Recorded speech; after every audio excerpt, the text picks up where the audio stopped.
Hello plus two. हाँ जी बेटा, अज असी अपना अगला टॉपिक शुरू करांगे राजे सिंपल माइक्रोस्कोप। ठीक है, हुण तुहानूं रिफ्रैक्शन करनी आ गई है ना। रिफ्रैक्शन किस तरह करते हैं, तुसीं लेंस मेकर फार्मूला भी ड्राइव कर लिया। हुण असी आ गए इंस्ट्रूमेंट्स के बेटे, बहुत इंपॉर्टेंट ने ये simple microscope, compound microscope and telescope. ये तीन आपां करने ने इंस्ट्रूमेंट। ठीक है, इन्हां तिन्नां नूं वन बाय वन मैं एक वीडियो तुहाडे नाल डिस्कस करांगी। सो सब तो पहलां असी करांगे सिंपल माइक्रोस्कोप। ठीक है बेटा, सिंपल माइक्रोस्कोप की है, एक सिंपल कन्वैक्स लेंस है। ठीक है, जिहदी फोकल लेंथ छोटी जी है, एक सिंपल कन्वैक्स लेंस जिन्हों असी की करते हैं किसी भी छोटे जे ऑब्जैक्ट नूं वड्डा करके देखते हैं, मैगनीफाइंग करके देखते हैं। सो यदि डेफिनेशन की लिखूंगे, it is an instrument which is used to see small object, see magnified image of small object. Okay, it is what is it, it is convex lens of short focal length. ठीक है बेटा, सारे ने लिख लेना। हुण जिहड़ी main गल है दी प्रिंसीपल की है। प्रिंसीपल बेटा तुसी कन्वैक्स लेंस दे अलग अलग तरह के डायग्राम किए हैं ना। जदों असी ऑब्जैक्ट नूं बियॉन्ड सी रखते हैं तो इमेज कित्थे बनती है, सी ते रखते हैं तो इमेज कित्थे बनती है। इस तरह असी ऑब्जैक्ट नूं अलग अलग पॉइंट्स से रखते सी, है ना। एक पॉइंट आंदा सी बेटा, जदों असी ऑब्जैक्ट नूं between the optical centre and focus रखते सी, है ना बेटे। उस केस दे विच तुहाडी जिहड़ी इमेज है कन्वैक्स लेंस की, वो मैगनीफाइड हो जाती सी और इरैक्ट हो जाती सी, नहीं तो उल्टी बनती सी ना, उत्थे सीधी इमेज बनती सी। ठीक है बेटा, वो जिहड़ी सीधी इमेज है वो वड्डी होंदी है ना। सो किस तरह का डायग्राम बनेगा, सारे बच्चे देखो। सब तो पहला असी प्रिंसीपल एक्सिस बना लिया। ओके, ब्लैक नाल ही कर दिया, तुहानूं नज़र आना चाहिए सारिਆਂ ਨੂੰ। डायग्राम बहुत अच्छी तरह बनाना है मेरे बच्चे। आ तुहाडे कोल है कन्वैक्स लेंस, ठीक है, शॉर्ट फोकल लेंथ। वो तुसी ये सिर्फ हुण बनाने वास्ते मैं तुहानूं वड्डा वड्डा करके बना के दिखाऊंगी ताकि क्लैरिटी रहे डायग्राम दे विच। ठीक है बेटा, आ है तुहाडा ऑप्टिकल सेंटर, है ना। इत्थे है फोकस, इधर होएगा सेंटर ऑफ कर्वेचर दूसरा। ठीक है बेटा, असी इत्थे ऑब्जैक्ट रख दिता बिटवीन सी एंड एफ। मैं स्मॉल ऑब्जैक्ट रखे इत्थे। ठीक है, कंपाउंड सिंपल माइक्रोस्कोप दे विच भी असी दो केस डिस्कस करने हैं। जिहड़ी असी इमेज बनानी है ना, वो या तो असी डी ते बनावांगे, least distance of distinct vision, या फिर इनफिनिटी ते बनावांगे। हुण इन्हां च की फर्क है वो भी तुहानूं समझाऊंगी। पहला डायग्राम ड्रॉ कर लो सारे बच्चे। ये तुहाडे कोल आ गया, सीधी रेज आएगी, इधरले एफ विचों निकल जाएगी। ठीक है, सारे बच्चों को पता है कि ये रे इत्थों जाएगी, है ना बेटे। एक रे जिहड़ी है वो सी विचों जाएगी, सी चो जाएगी। देखो ये रेज इधर तक किते मिलनियां नहीं, लेकिन जे तुसीं इन्हां नूं पिछे नूं वधाओगे तो ये रेज किसी एक पॉइंट ते मिलदियां नज़र आउणगियां, तो उत्थे ही तुहाडी इमेज बनेगी, that is A dash B dash. छोटा जिहा ऑब्जैक्ट सी वड्डा होके नज़र आ गया, यही है ना बेटा कन्वैक्स लेंस। सो असी यूज़ कर लिया उन्होंने माइक्रोस्कोप बनाने वास्ते। ठीक हो गया। हुण की हुंदा इहदे विच असी कड्ढणी है मैगनीफाइंग पावर, जिहड़ा साडा मेन काम है ना। वो असी दो तरह नाल कड्ढणी, एक नॉर्मल एडजस्टमेंट। नॉर्मल एडजस्टमेंट हुंदी जदों आ इमेज इत्थे नज़र नहीं आएगी, इनफिनिटी ते बनेगी। ठीक है बेटा, दूसरा केस है तुहाडा जदों असी डी ते बनानी है फाइनल इमेज। हुण डी सुन लो की है, D is least distance of distinct vision. मैं जिहड़ा पहला केस डिस्कस करन लगी है उत्थे मैं इमेज डी ते बनाई है। जदों असी किसी चीज़ नूं नंगी अख नाल देखते हैं ना बेटा, तुसीं उहनूं कॉपी फड़ लो कोई अपने हत्थां 'च, उहनूं देखी जाओ नाल नाल नेड़े लियाई जाओ। जे तुहाडी 20/20 विजन है ना, नॉर्मल विजन है जे तुहाडी, तां तुहानूं 25 सेंटीमीटर तक एकदम क्लीयर नज़र आएगा। उस तो नेड़े करूँगे तो वो तुहानूं फिर ब्लर्ड नज़र आएगा। ठीक है ना, फिर वो सानूं धुंधलापन नज़र आता है। सो साडी जिहड़ी विजिबिलिटी है सधारण अखां दी, कि असी क्लीयरली मिनीमम किन्ने डिस्टेंस तक देख सकते हैं, that is least distance of distinct vision.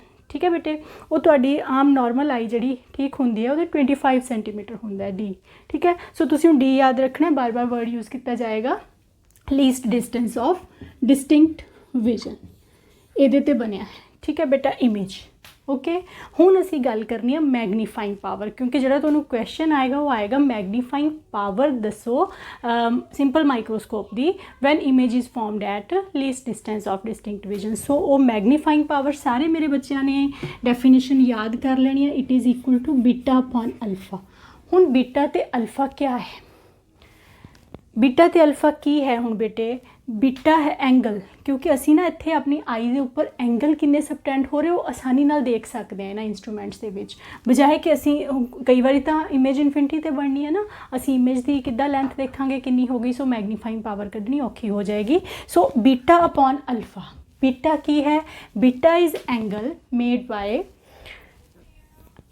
Beta हो गया एंगल तुहाडा जिहड़ा इमेज ने बनाया एट आई, ये है बीटा जिहड़ा ऑब्जेक्ट ने बनाया। हुण ऑब्जेक्ट इत्थे पिया है ना, जो मैं डी की गल कर रही हैं ऑब्जेक्ट ने एंगल बनाया, तुसीं तां कहोगे मैम ऑब्जेक्ट ने भी सेम बनाया, पर कदों बनाया, जदों ऑब्जेक्ट नूं भी असीं डी ते रखिया होया।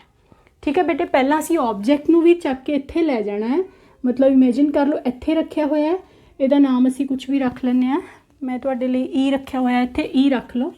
ठीक है बेटे, हुण जिहड़ा इस ऑब्जेक्ट ने, ऑब्जेक्ट जो इत्थे रखिया होया उदों इहने जिहड़ा एंगल बनाया इत्थे दैट इज़ अल्फा। क्लीयर है सारिਆਂ ਨੂੰ। इसे करके मैं जो मैगनीफाइंग पावर की डेफिनेशन लिखी है, मैं की लिखा है बेटा, it is the ratio of angle subtended by image at eye to angle subtended by object at eye when both image and object are placed at least distance of distinct vision. तुसी एक भी अक्षर इधर उधर नहीं कर सकते। ठीक है ना बेटे, ये नहीं कि तुसी डी नू खा जाओ, क्योंकि जे तुसी ऑब्जेक्ट नू इत्थे नहीं रखिया तो फिर तुसी अल्फा ते बीटा सेम ही हो जाने है ना बेटा। सो ये चीज़ बहुत क्लीयरली तुहाडे माइंड 'च होनी चाहिए भी असीं की लिख रहे हैं। हुण तुहानूं दस्सिया ही होया है कि बीटा टैन बीटा बन जाना है, अल्फा टैन अल्फा बन जाने, क्योंकि एंगल्स बहुत छोटे असीं बार बार यूज़ कर रहे हैं इस चीज़ नूं।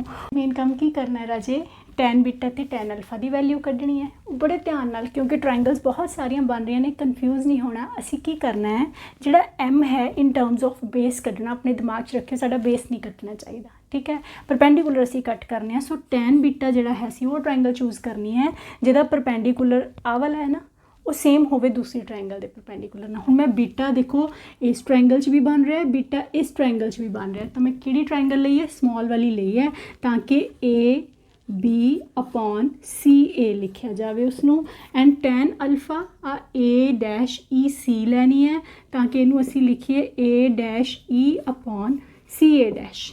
क्लीयर है, ए डैश ई ते ए बी ये दोनों बराबर है, ये कट जाएंगे। इस केस 'च याद रखियो कि असी परपेंडिकुलर कट्टने हैं, बेस आपां नहीं कट्टने, बच्चे कन्फ्यूज़ हो जाते हैं तो वो ना की करते हैं ए dash B dash upon C A dash लिख देंगे बीटा वेले।